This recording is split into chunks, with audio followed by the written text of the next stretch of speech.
आजकल कुछ ऐसी मूवीज़ हैं जो लोग डिसाइड करते हैं कि हमें चलानी है कि नहीं चलानी है। काफ़ी हद तक ये भी डिसाइड हो जाता है जब ट्रेलर टीज़र आता है कि हमें देखनी है कि नहीं देखनी है। और कुछ मूवीज़ होती हैं जिसको बहुत ज़्यादा दबाने की भी कोशिश करी जाती है, लेकिन वो अचानक से बहुत बड़ी बन जाती है और लोगों को लगता है कि इसके अंदर हमें पर्पस मिल गया है, इसके अंदर हमें जस्टिस मिल गया है। The Kashmir files, the Kerala story और कई हद तक जो स्टेट होती है वो भी कहीं ना कहीं इनको प्रोत्साहन देती है, जिसकी वजह से ये और आगे जाती है। तो ये मूवी जनता जनार्दन के मन में अभी बस चुकी है और ये जो मूवी है वो एक समुदाय के बारे में थोड़ा सा हाईलाइट करती है कि किस तरीके से थोड़ा माइंड वॉश हो रहा है। उसी समुदाय के लोग थोड़े से नाराज़ भी हैं कि सब लोग ऐसे नहीं होते। तो ये जो बातें हैं इसका तो कोई अंत नहीं है। मेरे ख्याल से ये बातें जब से 1100 साल पहले लगभग फर्स्ट मुगल्स वगैरह ये सब आए थे तब से चली आ रही हैं और तब से इसका कोई अंत तो दिख नहीं रहा है। और अब अच्छा एक वीडियो में इसका कोई सोल्यूशन निकलने भी नहीं वाला है। तो आज हम सिर्फ बात करेंगे मूवी की द केरला स्टोरी। ये स्पेसिफिकली बिजनेस एंगल से, बिजनेस एनालिसिस से कितनी बड़ी हिट होने वाली है, क्या इसकी प्रॉफिटेबिलिटी होगी, कितने पॉइंट पे ये एवरेज हिट, सुपर हिट या ब्लॉकबस्टर कहला दी जाएगी। जैसे कि छोटी मूवीज़ फॉर एग्जांपल कंतारा ले लीजिए या फिर आप द कश्मीर फाइल्स इटसेल्फ ले लीजिए, अचानक से इतने बड़े बड़े प्रॉफिटेबिलिटी परसेंटेजेस लेके आए, 500-500%, 1000% ज़्यादा से मतलब मल्टीप्लायर के अंदर लेके आए।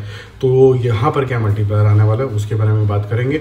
ज़्यादा इनसैचुरेट नहीं करेंगे चीज़ों को, ऐसा ओवर रिएक्ट नहीं करेंगे। आज जो सिचुएशन है उसके हिसाब से बात करेंगे, क्योंकि इस तरीके की मूवीज़ में कई बार देखा गया कि बहुत ज़्यादा हाइप बनती है, आगे जाती है, फिर अचानक से ड्रॉप भी कई बार ये आ जाता है। तो हम नेक्स्ट सैटरडे संडे के आसपास एक और इसका री एनालिसिस भी करेंगे। अगर आपको ये जानना है कि किस OTT प्लेटफॉर्म पे आई है और कभी ये रिलीज़ हो सकती है, तो जो दूसरा हमारा चैनल है मूवी शूवी एक्सप्रेस, उसके ऊपर आप जा सकते हैं और बहुत ही ईजी सा लिंक है जो मैं डिस्क्रिप्शन बॉक्स में भी डाल दूँगा।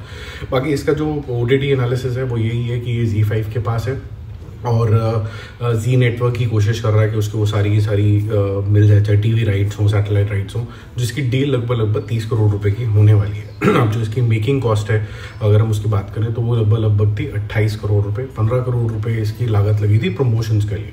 तो 28 + 15 = 43 करोड़ रुपीज़। तो 43 करोड़ वहाँ लग गए और जो जी से लगभग की डील होगी और वो थोड़ी सी ओपन डील थी, इसलिए इतना ज़्यादा पब्लिक भी नहीं हुई। That is approximately 30 odd crore rupees. अब अगर हम बात करें इसके अलावा कि कितने में रह जाते हैं इसके अंदर 43 - 30 which is approximately 13 odd crore rupees. तो 13 करोड़ रुपए की रिकवरी करनी है यहाँ पर। इसके जो प्रोड्यूसर हैं वो हैं सनशाइन, विपुल शाह की ही कंपनी है, वो खुद ही प्रोड्यूसर हैं और खुद ही डिस्ट्रीब्यूट भी कर रहे हैं। तो इसके अंदर अच्छा ये होता है कि कोई मार्जिन्स नहीं होते हैं डिस्ट्रीब्यूटर के लिए अलग से, तो जितना भी कमाई जाती है वो डायरेक्टली जाती है, जैसे यशराज फिल्म्स के केस के अंदर होता है। तो अब उसको कितना कमाना है, तो मोटे मोटे लेवल पे अगर ये लगभग 30 करोड़ रुपए कमाती है तो it will be a hit. अगर वो 28 करोड़ रुपए के आसपास कमाती है तो होगी एवरेज।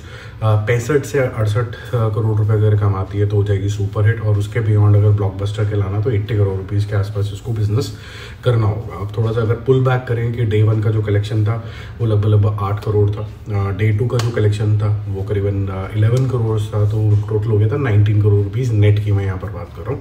और आज जो कलेक्शन आने वाला है वो बहुत बड़ा कलेक्शन आने वाला है, in the tune of 13-14 crore rupees. तो आप हिसाब लगा सकते हैं कि अगर 19 और हद से ज़्यादा अगर आप 12 करोड़ रुपए भी लगाते हैं ऑन एवरेज करके, तो लगभग 31 करोड़ रुपीज़ होते हैं। तो 31 करोड़ रुपीज़ का मतलब ये हो गया कि ये कि हिट के कैटेगरी के अंदर तो ऑलरेडी आ चुकी है। ये अब मनी मेकिंग मशीन बन जाएगी बहुत से लोगों के लिए। और मेरे ख्याल से इसका लाइफ रन अगर ये बहुत बड़ी भी रेंज नहीं बन जाती तब भी ये 100 करोड़ के ऊपर तो जाएगी ही जाएगी, इसको कोई स्टॉप नहीं कर सकता है, उससे बड़ी ही जाएगी। बल्कि ये यूरी से ये सिलसिला शुरू हुआ था कि जो चीज़ें हल्का फुल्का गवर्नमेंट को पुश करानी होती हैं, वहाँ से ये सिलसिला शुरू हुआ था। और ये सिलसिला सक्सेसफुली फिल्मों के माध्यम से चलता ही चला जा रहा है, चाहे वो ये माध्यम को यूज़ किया गया हो ये अवेयरनेस फैलाने के लिए कि कितना फिल्मों के तहत हम किसी रिलीजन के ऊपर ज़्यादा झुकाव कर देते हैं। तो फिर मारम पिटाई भी बॉलीवुड की बहुत हुई, फिर आपस में सुलह भी हो गई और फिर प्रधानमंत्री जी ने खुद ही बोला कि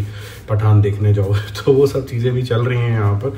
और ये जो फिल्मों का जो बिज़नेस होता है ये किस तरीके से पॉलिटिकली भी ड्रिवन होता है, वो आप जुबली नाम की एक वेब सीरीज़ आई है उसके अंदर भी आप देख सकते हैं, जो कि अमेजॉन प्राइम की आई है, काफ़ी बेहतरीन सीरीज़ है, one of the best series that India has produce, तो वो ज़रूर देखिए अगर आपने अभी तक नहीं देखी है। वो हिडन जेम की तरह है वो। बाकी केरला स्टोरी का तो मेरे ख्याल से आपको क्लियर हो गया होगा कि कितने बिजनेस पे ये कितना बड़ा हिट होगा। बाकी जल्दी मिलते हैं और रिव्यूज़ के साथ और एनालिसिस के साथ, बिजनेस एनालिसिस के साथ, बॉक्स ऑफिस एनालिसिस के साथ, रिलीज डेट के साथ, बहुत कुछ करते हैं इस चैनल के ऊपर।